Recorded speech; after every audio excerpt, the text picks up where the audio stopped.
Leaving Mingulay took place over several years, with the final evacuation in 1912.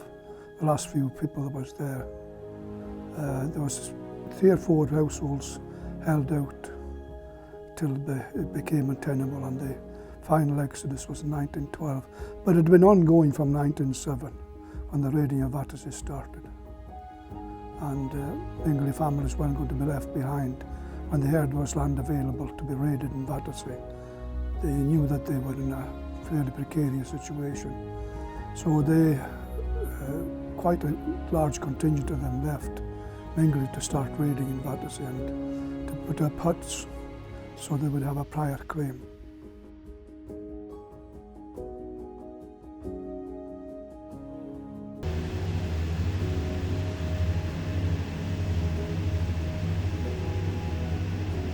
It was too dangerous for climbing the cliffs. Not like the Mingulay people used to do. They used to go down the cliffs and for the birds and the eggs. They used to eat a lot of seabird eggs and all. But it was bad enough climbing from the boat up the shore to get ashore in Mingulay. That's the only climbing I did.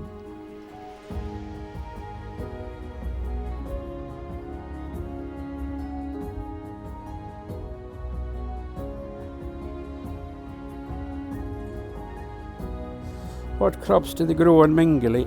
Well, they grew hay, potatoes, corn, oats. I think that's about all the crops that they grew. For breakfast would be mostly porridge or oatmeal. The normal day routine varied in the summertime from May onwards, from basically from the men folks' point of view. They would start fishing sometimes as early as February if the weather was favourable. But generally by March before they would start with the long line fishing on the 60 fathom line west of Mingulay and on the place called the Scleep Vine, the Fair Bank, the Fair Strip south of Barrowhead.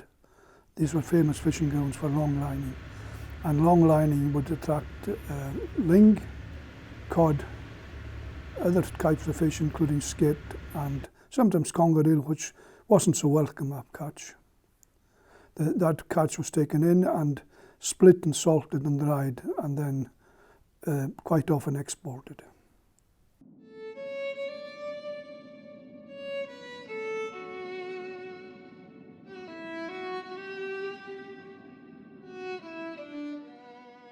My great-grandfather was from Mingulay. He was born and brought up there and subsequently moved to Barra when he was a young man. He was called Donald McPhee, also known as Dol Ban Ilinach. He had a boat and it was called the Provider.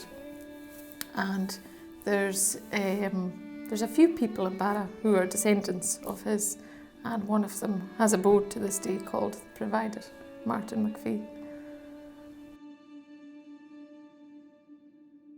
He was a fisherman, and that one night, it was a stormy night, and he took shelter in Barra, and it was that evening that he met a young lady from Breivik, and he then married her and settled in Breivik with her. I think the average day in Mingulay would have been quite a hard one in that it was all very physical work they had to do. They were working the croft, they were fishing. They were also very holy people. So a large part of their life would have been about praying as well as working on the land.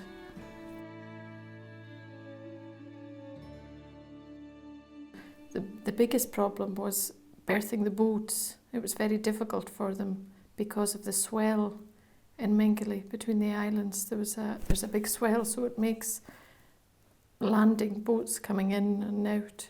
It makes it hard for them.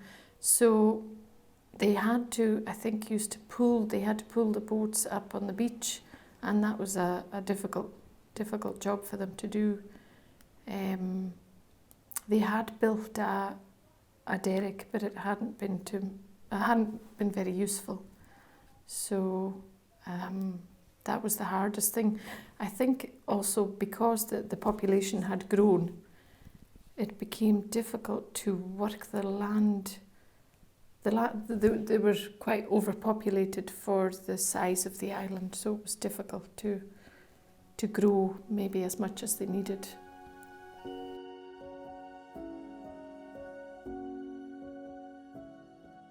Well, when you think of it, there wouldn't have been an awful lot of daily waste then, certainly not compared to today's standards.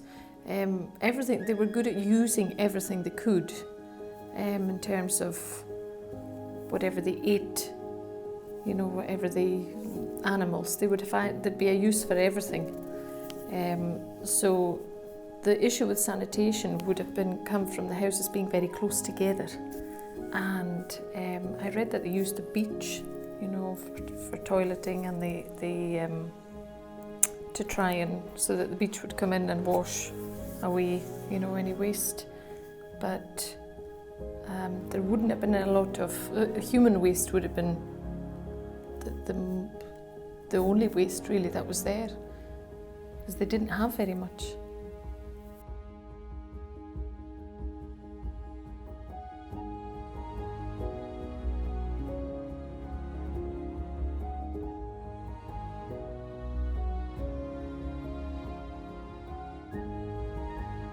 I worked for the National Trust for Scotland, and they took over the ownership of Mingulay, Pavey and Bernary, which are collectively known as the Barrowhead Islands, in 2000. I started working for the National Trust in 2010, so I've been employed as a countryside ranger on Mingulay since then.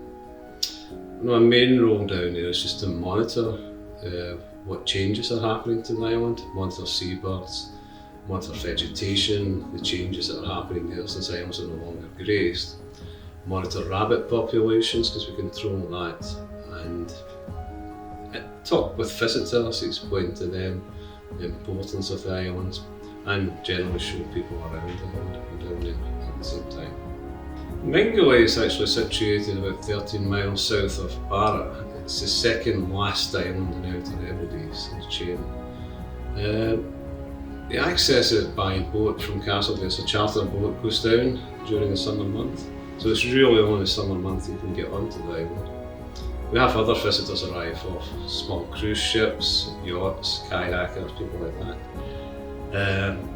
I just managed to get down in the summer month, so I'll go down for a week or two at a time and stay down there. What makes Mingulay special? It's a place of outstanding natural beauty, and it's got a huge historical interest as well.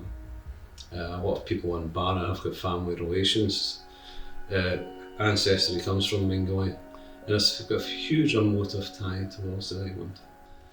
Since I've been going to Mingulay, I haven't seen any great changes to the marine life.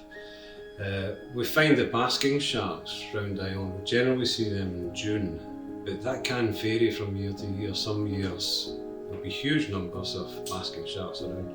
There's one day 60 basking sharks were counted between Battersea and Mingulay. The following year, I think there was one basking shark seen the whole summer. Last summer, I counted 28 basking sharks at one time from the schoolhouse on the Mingulay.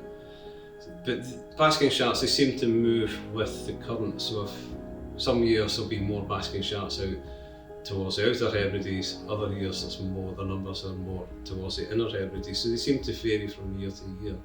But the general number of them doesn't appear to be in any decline.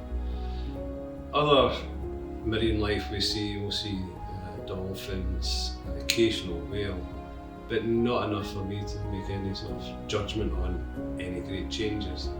Though we do know that there are killer whales, a lot of killer whales round about these islands.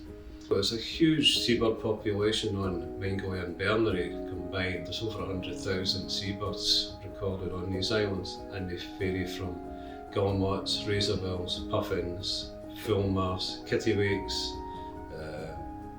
gannets. We've got a small gannet colony on Berneray, and also last year we found the first time a storm petrel nesting on Pavey, which was really quite interesting. But the importance of monitoring them is just to see how seabirds are actually coping with all the changes in the environment and how well they're actually doing. Seabirds, Scotland actually has 40% of the breeding seabirds in Europe, and a large percentage of them are on Scottish islands. So it's very, very important that we monitor to see just how successful these birds are breeding.